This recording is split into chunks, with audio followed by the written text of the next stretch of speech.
Brodeur controlling. The net is empty. He throws it down. And in! He scored a goal! Martin Brodeur! The hockey gods are Red Wing fans too, it appears. The Lightning have done it! They have done it! They have gone back to back! Unbelievable. Hello, everybody. Welcome back to Shut Your Five Hole and Listen, Not Your Average Hockey Podcast. Yes. I'm Stephanie. I am your resident New Jersey Devils fan. And I'm Muffy, your Detroit Red Wings fan. And Muffy and I did something pretty fun. Yes, we Maybe did. crazy by some people's standards, but not the craziest or the farthest. We went for a hockey game. I was just going to say, it was definitely not our craziest. Muffy and I drove across the state of Florida from Tampa Bay to Sunrise to watch the Florida Panthers take on the Vegas Golden Knights in Game 5 of the Stanley Cup Finals. Was it Game 5? No, No, it was Game 4. it was Game 4. I know how to count. I swear okay. I know how to count. That's okay. Yeah, but if you know anything about the state of Florida, going east and west is not that far. It's just north and south. Yeah. And going east and west is kind of boring. Yeah, we drove through Alligator Alley and we might have seen one alligator, Yes. which is disappointing. Yeah. There's a lot. It's very overgrown on Alligator Alley right now. Someone needs to trim those bushes back. Yeah, well, Ron DeSantis is too worried about being cruel to children. Anyway. That's for another podcast. Today we're here to talk about hockey.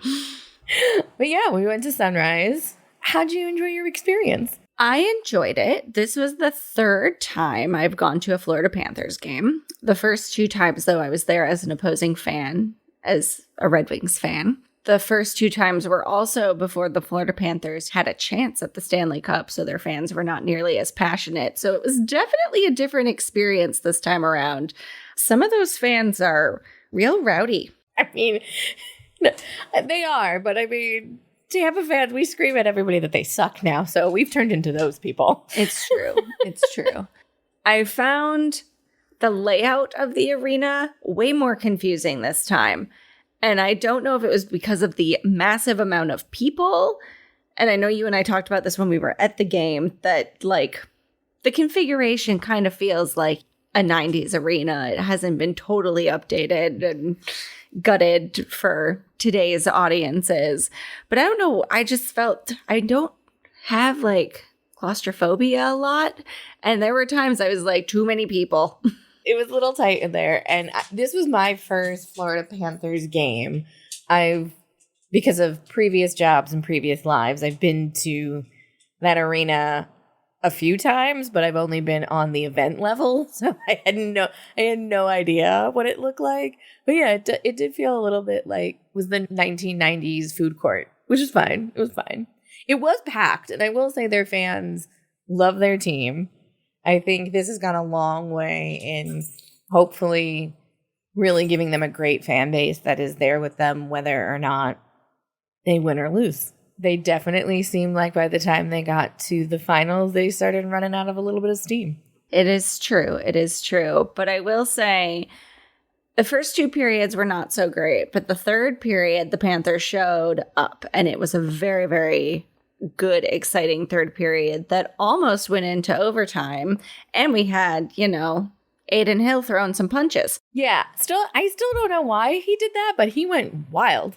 Mm-hmm, mm-hmm. But yeah, they played it. It was a great third period. I did enjoy, the guys behind us they 100% are the reason why we do this podcast. They were those guys who thought they knew everything about the game, and most of the things coming out of their mouth were not correct. Like they had some real confusion over icing and forechecking. Mm-hmm, mm-hmm. Which, if you're new to us, maybe you found hockey during the playoffs, and welcome to the greatest sport on ice, icing. We covered in our very first episode, so you can go back and listen to that. And forechecking we will put on the list to discuss when we talk about learning the basics in the second period. Yeah. I think as during the regular season, we are Tampa Bay Lightning fans when we're not rooting for our home teams. Mm-hmm. Should we talk about the fact that Tampa fans were not so kind to the Panthers? Yes. And personally, I don't feel like we have much of a rivalry with Florida. I feel like people try to make a rivalry between the Florida Panthers and the Tampa Bay Lightning because we are in the same state. When we have games against them, I don't feel the same like Detroit-Chicago type rivalry or Jersey Rangers type rivalry. No. And even though the Lightning and the Panthers have met a few times in the playoffs in recent memory, it just, I don't know, it just never, to me, felt like a rivalry, honestly, until the Panthers kind of bit it and we acted like assholes. Yeah. Moral of the story is, like, don't kick a team when they're down. No. Sometimes, and I'm saying this as a Lightning fan, sometimes our fans lately are reminding me of Philly fans in the early 2000s. And that is not okay. That is not a compliment. No. It's a bad, bad thing. I have a core memory of being a child. This might have been in the 90s, but being at a Devils Flyers game and being in the upper level and two women coming to fisticuffs in the last row and almost fell down. Like, fell down the stairs. I actually had that happen at a Detroit-Toronto game where they did actually go tumbling down the stairs. And I was across the arena from where it was happening, so I had a great vantage point of these two ladies just... That's nuts. But yeah, the Panthers, man, they ran out of steam. They sure did. And, you know, there is a theory out there that the team that has the most rest going into the Stanley Cup is not going to win. And that did bear out this time. It did. But the Panthers were pretty beat up. Not to say that the Vegas Golden Knights were not beat up in the series either. But Tkachuk played with a broken sternum. Yeah. I don't know how you do that. I don't either. I don't know how you are managing to move around anywhere, let alone get on the ice and play in the Stanley Cup finals that beat up. Adrenaline and will? Yeah. And maybe some really good painkillers. Yeah. I mean, I would imagine. I would imagine you would need some painkillers. But on the flip side of the losers, there are the winners. And I have to say, I'm actually really happy for the Vegas Golden Knights. Yes. So if you haven't heard by now, the Vegas Golden Knights won their very first Stanley Cup in their 6th season in the NHL, which there's been a lot of hate about that too. And I get it coming from maybe one of the many teams that has never won a Stanley Cup, and you've been around in the league a lot longer. But what Vegas has done in 6 years is incredible. Not just the team itself and everything that they've done to get to this point, but what they've done for the sport of hockey. There are minor league teams happening in Vegas now. The youth hockey program is off the charts in Vegas. They are truly building the sport out there, which is only going to be a positive thing. Honestly, what the Vegas Golden Knights organization has done is very similar to what the Tampa Bay Lightning organization has done. You bring a sport to a non-hockey town. You show people how it can build community. Mm-hmm. And you make the people who live there feel invested in the team and like you care about them. And that's what Vegas has done. And they do it in a way that only Vegas can do. It's a big show anytime you go to a game or watch it on TV. And honestly, it's not just good for hockey in Vegas. There are a lot of other sports out there that now want to come to Vegas because of what hockey did for Vegas. And I love that you mentioned community, because part of what I think brought so many people to T-Mobile Arena to watch the Vegas Golden Knights was the horrific mass shooting at Mandalay Bay. It happened not long before the Vegas Golden Knights moved into the city, and it gave people a place to go, a sense of community, something to channel frustrations, happiness, sadness, whatever into. And there's a documentary on Netflix that goes into kind of that whole thing of how Vegas rebuilt afterwards. And there's a piece of it where they talk about how the hockey team was a big piece of helping the community heal. Yeah, I'm not usually quick to give a lot of police forces in America a lot of props very quickly, but there have been reports of 2 really potentially bad major incidents that the Vegas cops stopped that were happening around the Stanley Cup. Mm-hmm. So that's their job. They would do that anyway. But it just goes to show you that the team has such a draw, such a community, that on both sides of the spectrum, people in Vegas are using the team for whatever their hopes and dreams are, even if they're nefarious. And good on you, Vegas PD, because you saved a lot of lives. So thank you. Yeah. Because no one would want people blown up at a hockey game. No. Anyway, that got really morbid. Sorry about that. So let's get back to the excitement of Vegas winning. I also love that there are still 6, as they call them, the misfits, original misfits that were picked up by Vegas in the expansion draft. Mm-hmm. You know, that team at that time, they did feel like misfits. They felt like, you know, they were the players that their teams didn't save. Mm-hmm. They typically, expansion teams don't do well. And in their first year, they went to the Stanley Cup Finals and didn't win it. And I think part of the reason they did make it that far was because of that misfit attitude. Yeah. They were like, you don't think I'm good enough to stay on your team? Watch me now. Like, I think they all kind of had that attitude of like, look what you got rid of. We're going to bring this thing home. Yep. And 6 years was all it took. And I am so happy for those 6 original misfits. You wonder who else I'm happy for, even though he did not play a single game? I am so happy that Quick got that cup. Yes. And that is the biggest fuck you. Yes, I'm going to have to put an explicit warning on this one. To LA. Yes. Because they should have let him play out the rest of his career in LA. Mm-hmm. They should have been doing what Vegas is doing and using him and his expertise to train up the next generation. And maybe that's part of the reason why they won the cup, because they had the depth and education and knowledge from Jonathan Quick to help them get there. Because Hill played amazing. Mm-hmm. He stood on his head. He continued the tradition of this season of, I don't know what's going on with goaltenders throwing punches, but it's a thing. But he had some fire. He had some spark. He kept them in it. He kept them going. So that doesn't just happen. So it's amazing. I just love it. It is. What I don't love is that it was the lowest rated Stanley Cup final ever. What do you think about that? I think there are a few factors here. I don't like the stat either. I do think that the fact that it was on TBS, or not TBS, TNT was a downfall, because I would agree. There are not too many streaming capabilities for TNT. So if you don't have cable or like YouTube TV, you were kind of SOL. Mm-hmm. I also think these were 2 very non-traditional hockey markets, and those deep-seated hockey's a winter sport, only cold places can play hockey kind of fans probably weren't tuning in. I would agree with that.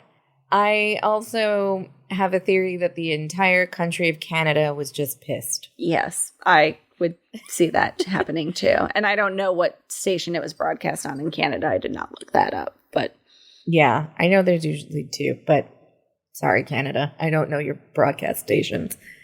But I think there is something, we can get into the deals that broadcast TV makes, but there is something a little weird that every other year the Stanley Cup is going to be on a different station. Yeah. And that, I don't think that's really great for growing the sport. It doesn't, It was already confusing enough the way, let's be candid, Disney did and the NHL this year, with it, some of it being on ESPN Plus, some of it being on ESPN broadcast only.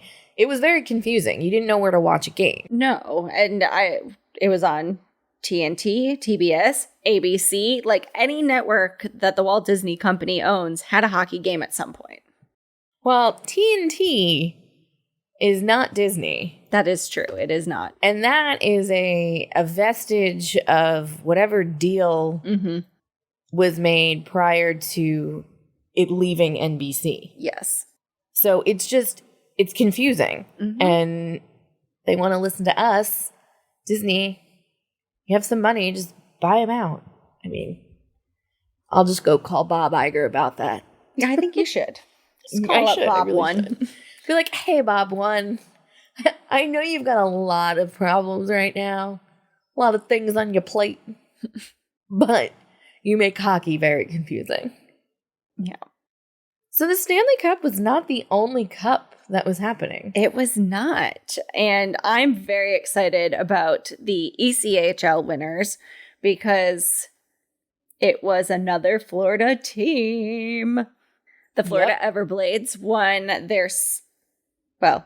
they won back-to-back Kelly Cups. So they were the champions last year, and they kept that title this year, and they swept in the final round. They did it in 4 games. If we had been paying more attention, we could have gone to that winning game on our way to Sunrise, because it was the day before. Oh. Next time. Well, next time. Next time. So very exciting for the Florida Everblades and hockey in the state of Florida. Yes. Florida, whether you like it or not, is becoming a hockey state. And then there was also the Calder Cup champions. Yes, the AHL. And that went to the Hershey Bears. And that one took a Game 7 for them to win. But that's also very exciting for Pennsylvania. Yes, it is. Who doesn't love a good Hershey Bear? Yeah. Playing in the town of Hershey with all the chocolate. I do love a good Hershey bar. Special dark only, really. Yay for all of our winners. Yes. And with that rounds out period 1. That's the latest and greatest from the Stanley Cup. And we'll be back in just a second for period 2. All right, we are back for period 2, learning the basics. So typically we break down rules, but seeing we are entering the off season, we figured it would be fun to talk about what happens in the off season because it's a very short off season, but they managed to pack a lot in there. Yeah, so the Stanley Cup with the finals, they go into June and preseason starts back up mid-September. So not a lot of time off, but there are a lot of things. The preseason schedule is already out.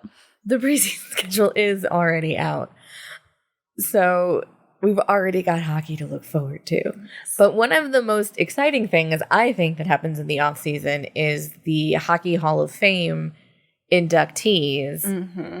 And one of our all-time favorites, one of the best-looking men on the planet. I'm not even going to say the sport of hockey. No, it's the planet.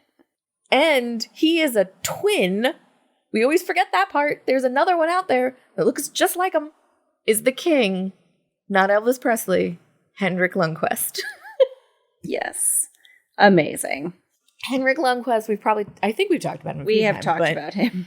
Even though he has not won a Stanley Cup, he's won almost every other award you possibly could for a goaltender. He's so should have gotten a Stanley Cup. He really should have. And fucking Rangers, man. Yeah, they just didn't do it for him. Just didn't do it for him.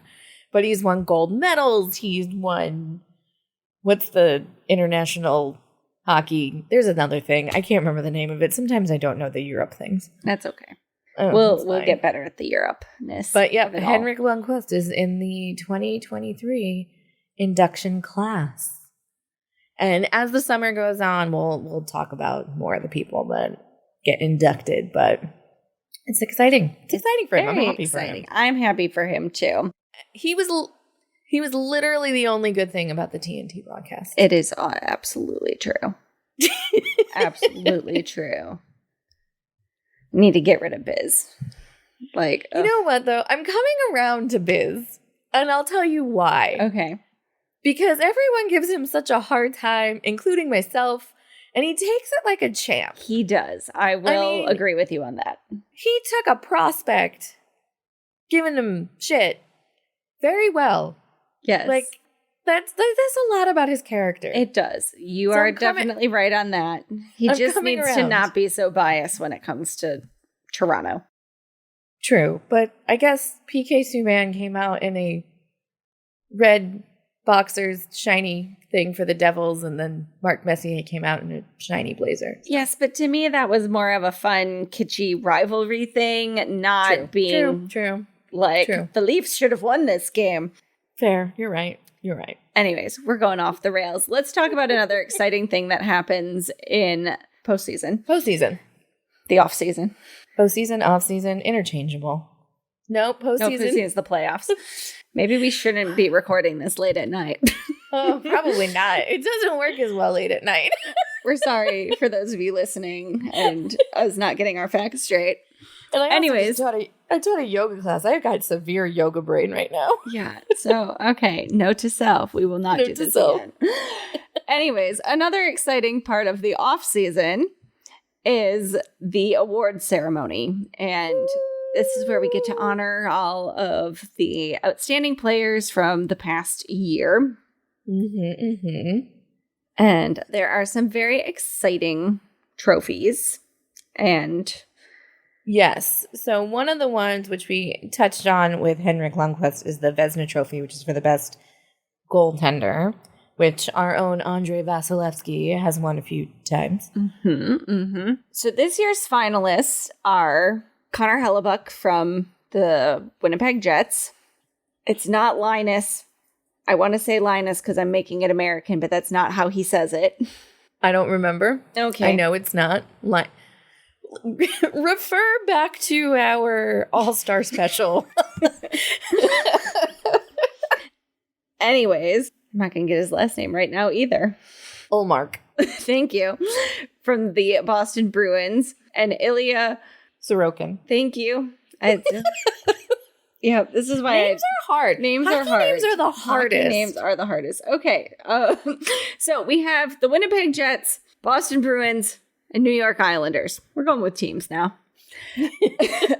Are the finalists this year. And because we always talk about goaltenders, and because this is Shut Your Five Hole, I want to know, Stephanie, who do you think should be getting the award this year? Oh, that's tough. I'm going to go with Hellebuck. That's kind of where I was leaning to.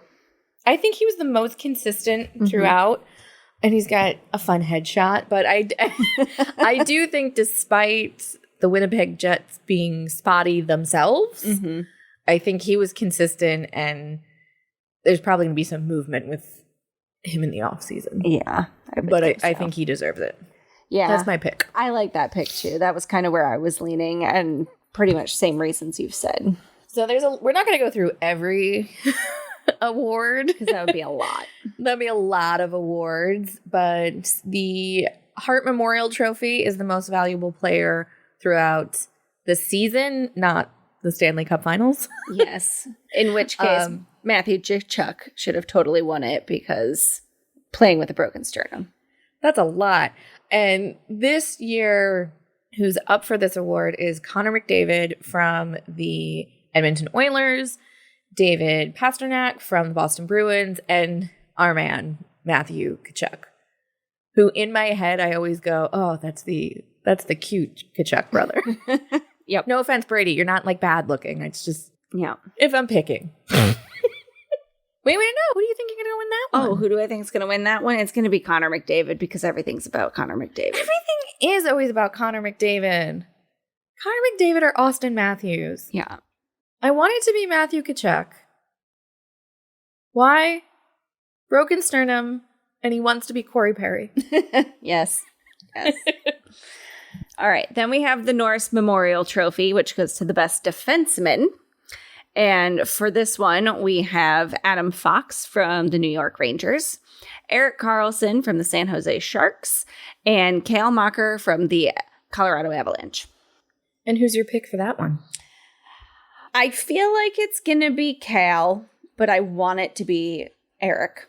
See, I also feel like it's going to be Cal, but I want it to be Adam. Oh, interesting. Yeah. Which I know is funny given all of my rants about the Rangers. I don't actually hate them. Sidebar, can we talk about what Zibanejad's doing in his offseason? Oh, sure. Absolutely. Would you like to share? If you've listened to the podcast, you also know that I love to just give it to Mika Zibanejad, who apparently in the offseason is a DJ. He's DJing festivals. Yeah, and he will be DJing Lollapalooza somewhere in Europe. Yes. Who does that? That's actually kind of cool. It is cool. It's very cool. Let's do 2 more awards. All right, so let's talk about the Ted Lindsay Award, which goes to the most outstanding player. And all these have been nominated for something else as well. We've got Erik Karlsson again, Connor McDavid again, and David Pastrnak again. Similarly, I feel like it's going to go to Connor McDavid, but I think it should be Pasta. Oh, I love calling him Pasta. I love calling him Pasta, too. Yes. And then the other one we have to mention, because we brought it up last time, is the King Clancy Trophy. It's a real trophy, It's a real trophy. I knew it was a real trophy. So this one goes to the player who shows leadership qualities and humanitarian contributions throughout the season. And the people that are up for this award are Mikael Backlund from the Calgary Flames, Anders Lee from the New York Islanders, and Darnell Nurse from the Edmonton Oilers. So, I actually have no idea who would win that one. I don't either, but we'll find out. They all seem like lovely individuals. Yes. And one of them will have won this award by the time the episode posts, because this takes place on Monday, June 26th is the award ceremony. So you won't know before we do. But okay. And that rounds out period 2 and all the awards and fun stuff. We'll be back in just a second with period 3. So we're back for period 3. And if you listen to us, you know this is where anything goes. So when we were in Sunrise, we saw a lot of interesting things being thrown on the ice. Yeah, we saw some plastic rats being thrown on the ice, and we saw some plastic flamingos being thrown on the ice. And flamingos, Florida. But the flamingos are actually for Vegas. Yeah. Would be. Are they? They are. Why? Yes, it's the Victory Flamingo. I did not know this. Yes, Tell me about the Victory Flamingo. I'm learning things today. I didn't know this was a thing. Yes.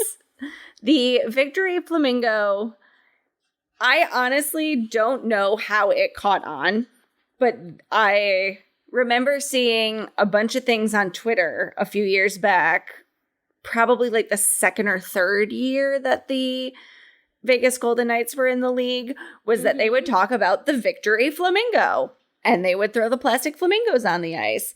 And again, I don't really know how it started other than I started seeing it everywhere. And there is one little girl who is freaking adorable, and you should all follow her on Instagram. Her handle is Baby Mingo, and she has a pink flamingo costume with a Vegas Golden Knights shield on the front of it, and it's freaking adorable. But yes, the flamingo is what Vegas throws on the ice, and we will find out the history of it. But like I said, I just saw it popping out of nowhere one day, and it's continued since. If you're a Vegas Golden Knights fan, please tell us how this came up. I'm obsessed with this now. This might be my new favorite thing. Yeah, no, the Victory Flamingo is a Vegas thing. The rats are a Florida Panthers thing, and that dates back to the rat trick tradition. I still don't understand. I know you've told me this story numerous times. Please tell me about the rats again. All right, so the rat trick tradition dates back to 1995 when a rat entered the Florida Panthers dressing room, and one of the players, Scott Mellenby, slap shot at the rat and then proceeded to go out on the ice and score 2 goals. So, thus, the rat trick was born. Yeah, so they throw rats. They also have a mascot that's a rat. Yes, they do. So, what is your favorite thing that people throw on the ice? Well, obviously, I'm going to be biased because I'm a Detroit Red Wings fan. And I'm pretty sure we started the tradition of throwing things on the ice. I'm pretty sure. When a fish market owner threw an octopus onto the ice because the 8 legs of the octopus symbolized the 8 games needed to win the Stanley Cup back in the days of the original 6. Now you need 2 octopi out there because 16 games. 16. I also love that sometimes people like seemingly throw tinier squid, but that's fine. Whatever you can sneak in. And it's funny because arenas outside of Detroit are like told to look for that on fans as they come in. And people still get them passed. I want to know, what is it like walking to an arena with an octopus down your pants? I don't know. I've never tried. I mean, I'm going to be like a classic here. I still love when they throw hats on the ice for hat tricks. Of course.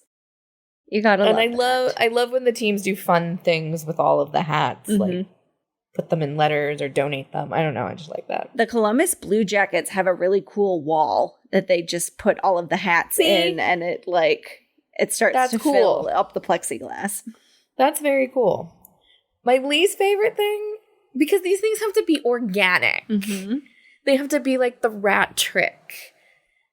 They have to be like an octopus for 8 wins. I don't love that the Seattle Kraken just started throwing plush salmon on the ice. Yeah, I'm with you on that one. I totally agree. Not very exciting. It's not a very exciting thing. No. It's not exciting. So all you out there who are listening, shoot us a DM and tell us what your favorite thing is that your team or another team throws on the ice. Mm-hmm. Mm-hmm. There's lots to pick from. There's lots to pick from. And, you know, the Tampa Bay Lightning got those little the clapper thing. That's my least favorite thrown on the ice, because why would you throw your little noisemaker drum on the ice? Like, that's not fun. That's just going to hit someone in the head. And it's going to hurt people. And when the commissioner's there, then they get banned from every arena. Yeah.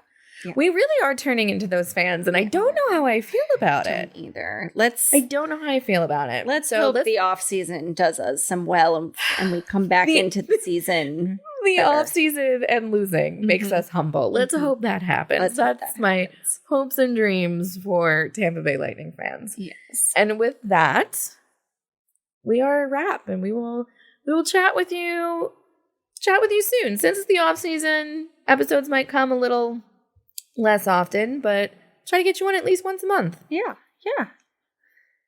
And Muffy, where can they find us? I was going to say, while you're waiting for the next episode, you can follow us on Instagram, Twitter, or Facebook. We are Shut Your 5 Hole and Listen. 5 Hole Podcast is the easiest way to find us, or 5 Hole Pod on Twitter. And then you can always send us an email, shutyour5holepodcast@gmail.com. And we hope you start connecting with us. Send us some things. We are also hoping to get a newsletter started for next season, so more information on that to come, and you better sign up for it so you get even more content from us. Yep. It'll be fun. It will be fun. See you next time. Bye. Bye.